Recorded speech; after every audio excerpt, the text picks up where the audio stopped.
अस्सलामु अलैकुम वरहमतुल्लाहि वबरकातुहू।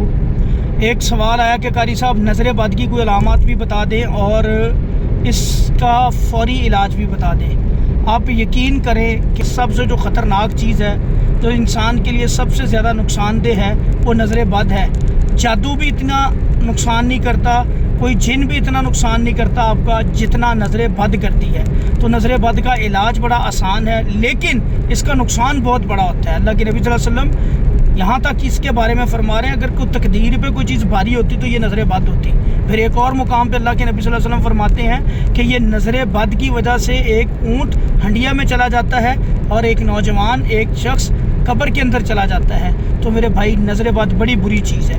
अब यहाँ पे दो चीज़ें, मैं पहले इसकी चंद अलामत आपको गोशगुजार करता हूँ। नज़र बद के जो मरीज़ होते हैं मेरे भाई, जब किसी को नज़र बद लगती है, एक तो इसको ख्वाब आते हैं, मैं वो ख्वाब भी आपको बताता हूँ, और ज़ाहरी तौर पे जो इसके जिस्म के ऊपर कुछ अलामत ज़ाहिर होती हैं मैं वो भी बताता हूँ। और जब ऐसे मरीज़ों के ऊपर रुकिया किया जाता है तो तब इनकी अलामत क्या होती हैं मैं वो भी इंशाल्लाह आपको गोशगुजार करता हूँ। पहली बात, जो नज़र बद का मरीज़ होता है, इसका किसी की नज़र बद लगी तो इसका फ़ौरी इम्पैक्ट होता है, फ़ौरी नुकसान होना शुरू हो जाता है। जैसे हम किसी पार्टी पे गए, किसी जगह पे शादी पे गए, किसी जगह पे खाने पे गए, अब जब हम घर आते हैं तो हम एकदम से बीमार हो जाते हैं, हमारे सर में दर्द शुरू हो जाता है। पहले ठीक थे, अचानक बीमार हो जाते हैं, या अचानक चोट लग जाती है, अचानक कोई खुदा न खास्ता बाज़ औक़ात हार्ट अटैक भी हो जाता है। ये भी अक्सर औक़ात नज़र बद की वजह से होता है। बिल्कुल सही सलामत इंसान होता है, हार्ट अटैक होता है, बंदा गिर जाता है और अचानक बंदे के साथ मामला ख़राब होता है। अच्छा, ये होता क्यों है ये भी मैं आपको बताता हूँ। अगर इससे बचना कैसे है, आप फौरी तौर पे मेरे भाई, ये जब मामला बन जाएगा फिर तो आपने इलाज की तरफ आना है। खुदा ना खास्ता अगर इन चीज़ों से बचना है, अगर अल्लाह ताला के फजल करम से हमने इन चीज़ों से बचना है तो हमने क्या करना है, सुबह के अस्कार की, शाम के अस्कार की पाबंदी करनी। जब आप अस्कार के अंदर होते हैं तो आपके ऊपर कोई भी नज़र बद नहीं लगा सकता। अगर हासिद गंदी नज़र से, खबासत वाली नज़र से आपको देखता भी है तो आपका नुकसान नहीं कर पाएगा। वो जो अस्कार की शील्ड है ना, वो आपको महफूज रखेगी।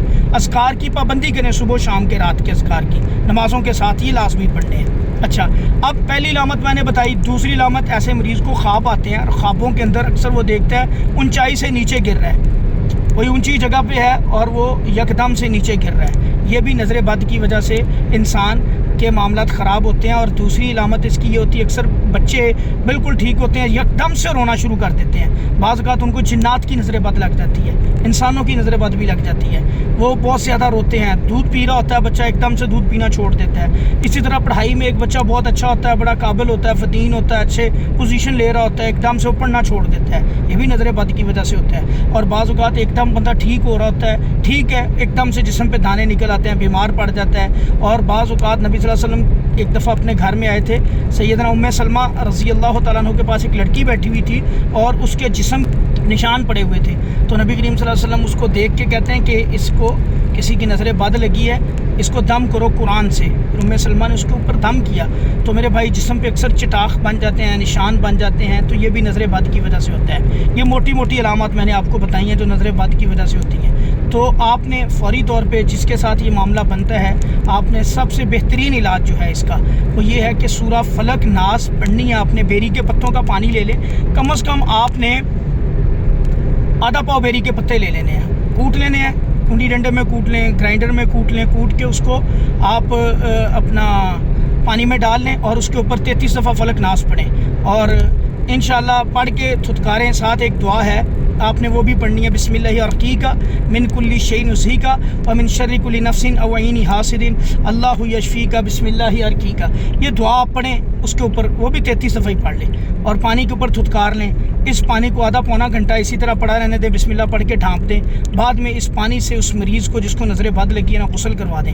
वैसे इसका मसनून इलाज भी है, वो नबी सल्लल्लाहु अलैहि वसल्लम ने यह बतलाया था, जिसकी नज़र लगी हो उसके गुस्ल का पानी ले लो। बाज़ औक़ात हमें नहीं पता चलता ये किसकी नज़र लगी है, ठीक है, ये गैब मतलब नहीं पता चलता किसने बाहर बचा गया था, हमें नहीं पता किसकी नज़र लगी है। और बाज़ औक़ात हमें वो ये पॉसिबल नहीं है कि हमें वो पानी दे वो बंदा, तो हम ज़ाहिर बात है पानी नहीं मिलेगा तो हम उसका इलाज भी नहीं कर सकेंगे, फिर तो ये कंडीशन फुलफ़िल नहीं होगी। तो उसके लिए आपने क्या करना है, आपने اپنے گھر سے بھی کسی کا جو نمازی بندہ ہے 5 وقت کا ذکر و اذکار کا پابند ہے اس کا پانی لے کے آپ اس سے بھی غسل کر سکتے ہیں۔ ایک کام آپ یہ کر لیں، فرض کریں ہم یہ بھی نہیں کر سکتے تو آپ کو جو طریقہ میں نے بتلایا ہے آپ وہ کریں، آپ بیری کے پتوں والے پانی سے مریض کا انشاءاللہ غسل کروائیں، یہ پڑھائی کر کے 3 دن کروا دیں، پہلے دن ہی اس کو فاقہ ہو جائے گا اور انشاءاللہ معاملات اس کے بہتری کی طرف آ جائیں گے انشاءاللہ۔ تو یہ کریں، جو بھی نظر بد کا مریض ہے، بچہ ہے، بچی ہے، بیٹا ہے، بیٹی ہے، کوئی بھی ہے، آپ یہ لازمی کریں۔ خدا نہ خواستہ کسی کو ہارٹ اٹیک ہوتا ہے تو آپ پہلے ڈاکٹر کو چیک کروا کے پھر اس کے اوپر بھی عمل کریں، اللہ کے فضل و کرم سے انشاءاللہ آپ دیکھیں گے آپ اس سے انشاءاللہ فوری طور پہ ریکور کریں گے۔ لیکن میرے بھائی یاد رکھیں، جب آپ اذکار کے اندر ہوتے ہیں تو کسی قسم کی نظر بد بھی آپ کو کچھ نہیں کر سکتی انشاءاللہ، اور کوئی جن، کوئی جادو، کوئی بھی چیز آپ کا نقصان نہیں کر سکتی۔ تو اذکار کی لازمی پابندی کیا کریں، اذکار کے اندر کوتاہی نہ کیا کریں، صبح شام رات کے اذکار کی لازمی پابندی کیا کریں۔ اس ویڈیو کو شیئر کریں، زیادہ سے زیادہ لوگوں تک جائے یہ معلومات، اور آپ کا بھی صدقہ جاریہ میں حصہ ڈلے۔ السلام علیکم ورحمۃ اللہ۔